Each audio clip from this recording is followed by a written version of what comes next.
विनय बहुत परेशान था। उसे समझ में नहीं आ रहा था कि वो इस परिस्थिति से कैसे निपटे। वो अपनी माँ को बहुत चाहता था, किंतु उसकी पत्नी और बच्चे उसकी माँ से बहुत दूर भागते थे, क्योंकि उसकी माँ की एक आँख नहीं थी, साथ ही उसकी कमर भी 90 अंश पर झुकी थी। वैसे वो अपना काम सब खुद कर लेती है, किंतु फिर भी वो उसकी पत्नी और बच्चों के लिए हमेशा खटकती है। दादी, आप ऊपर के कमरे में जाओ, मेरी दोस्त आ रहे हैं, विनय के बेटे अजय ने बड़े बेरुखी से कहा। पर बेटा, मैं तो यहाँ बहुत दूर बैठी हूँ, विनय की माँ ने बहुत प्यार से कहा। नहीं, आप उनके सामने मत रहो, वो मुझे चिढ़ाते हैं, अजय ने जोर से डांटते हुए कहा। क्या हुआ अजय, क्यों चिल्ला रहे हो? विनय की पत्नी अदिति ने किचन से ही आवाज़ लगाई। देखो ना माँ, ये दादी यहीं ड्राइंग रूम में बैठी है और मेरे दोस्त आ रहे हैं, अजय ने शिकायत भरे लहजे में कहा। माँ जी, आप ऊपर चली जाओ, क्यों हम लोगों को लजवाती हो? अदिति ने बेटे का पक्ष लेते हुए कहा।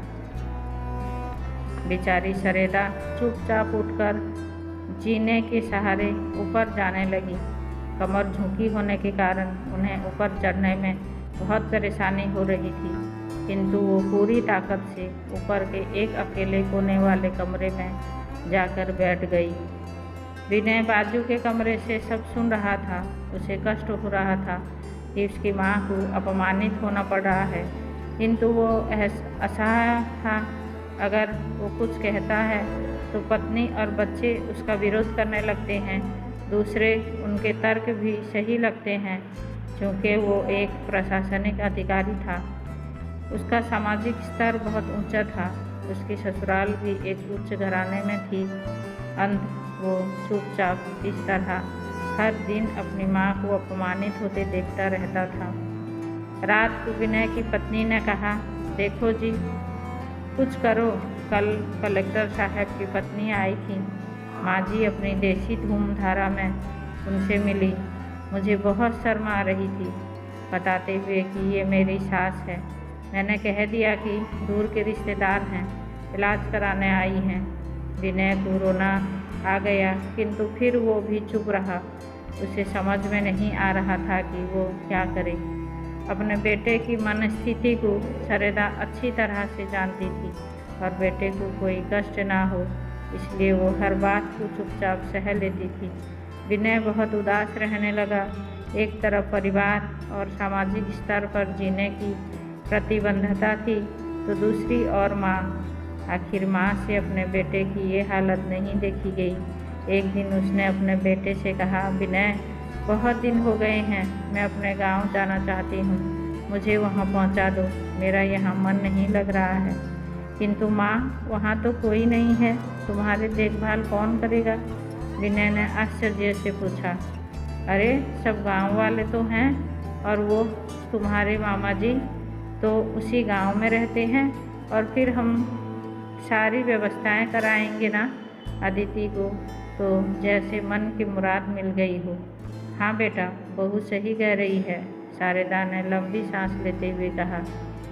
विनय जानता था कि गांव में माँ को देखभाल करने वाला कोई नहीं है, लेकिन अपनी पत्नी की जिद के कारण वो अपनी माँ को गांव छोड़ने पर बेबस हो गया।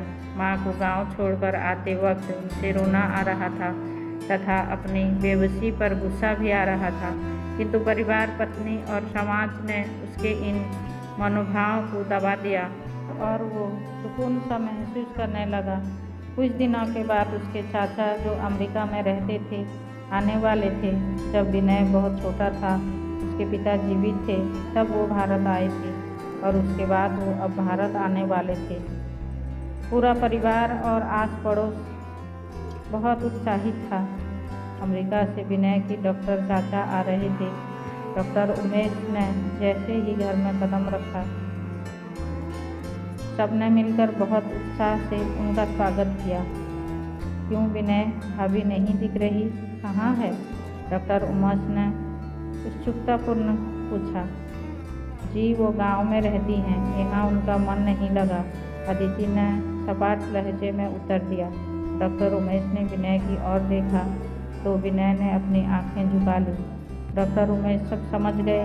बोले, कल हम भाभी से मिलने गांव चलेंगे सब लोग। दूसरे दिन सभी लोग गांव के घर में पहुंचे।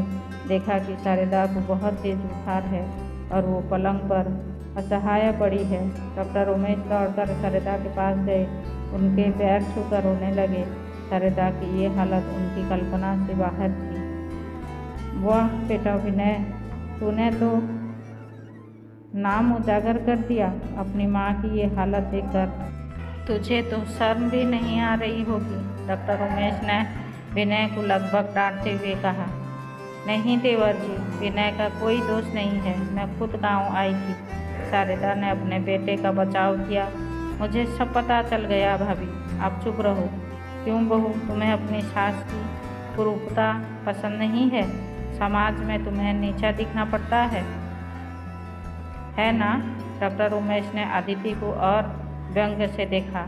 अदिति निरुत्तर होकर विनय को देखने लगी। आज तुम जिस सामाजिक स्तर पर हो वो इन्हीं के संघर्षों के दिन है। और बेटा विनय, तुम्हें शायद मालूम ना हो कि बचपन में जब तुम 1 साल के थे तब छत से नीचे गिरने के कारण तुम्हारी एक आँख फूट गई थी और तुम्हारी रीढ़ की हड्डी में भी समस्या थी। तब तुम्हारी इस कुरूप माँ ने अपनी एक आँख और अपना बोन मैरो तुम्हें देकर इतना सुंदर स्वरूप दिया था। अदिति बेटा, इतने सालों तक संघर्ष करके बेटे को प्रशासनिक अधिकार बनाने वाले इस संघर्षशील औरत की तुम लोगों ने ये दशा कर दी, तुम्हें ईश्वर कभी माफ़ नहीं करेगा। डॉक्टर उमेश की आंखों से आंसू जलधार बह रही थी। अब भाभी, आप मेरे साथ अमेरिका जाएंगी, यहाँ इन स्वार्थी लोगों के बीच नहीं रहेंगी। डॉक्टर उमेश ने शारदा से कहा। विनय को तो काटे तो खून नहीं था। डॉक्टर उमेश जो उसके चाचा थे, उन्होंने जो राज बताया उसके बाद तो विनय को यही लग रहा था कि उससे ज़्यादा पापी इंसान इस दुनिया में कोई और ही नहीं है। वो दौड़ता गया और माँ के कदमों से लिपट गया। माँ, मेरा अपराध अक्षम्य है। मैं जानबूझकर चुप्पी साधे रहा, आपका अपमान करवाता रहा। आप सिर्फ आप ही उस घर में मेरे साथ रहेंगी और कोई नहीं। विनय ने आग्नेय दृष्टि से अपनी पत्नी और बच्चों को देखा। शारदा ने अदिति की मन स्थिति को समझकर उसको चुप कराते हुए अपने पास बुलाया और विनय को डांटते हुए कहा, खबरदार, जो मेरी बहू को मुझसे अलग करने की कोशिश की तो मुझे ही घर से बाहर निकाल दूंगी, तुझे ही घर से बाहर निकाल दूंगी। अदिति और बच्चों ने शारदा के पैर पड़ते हुए अपने व्यवहार पर माफ़ी मांगी और माँ के हृदय ने सबको माफ़ कर दिया। धन्यवाद।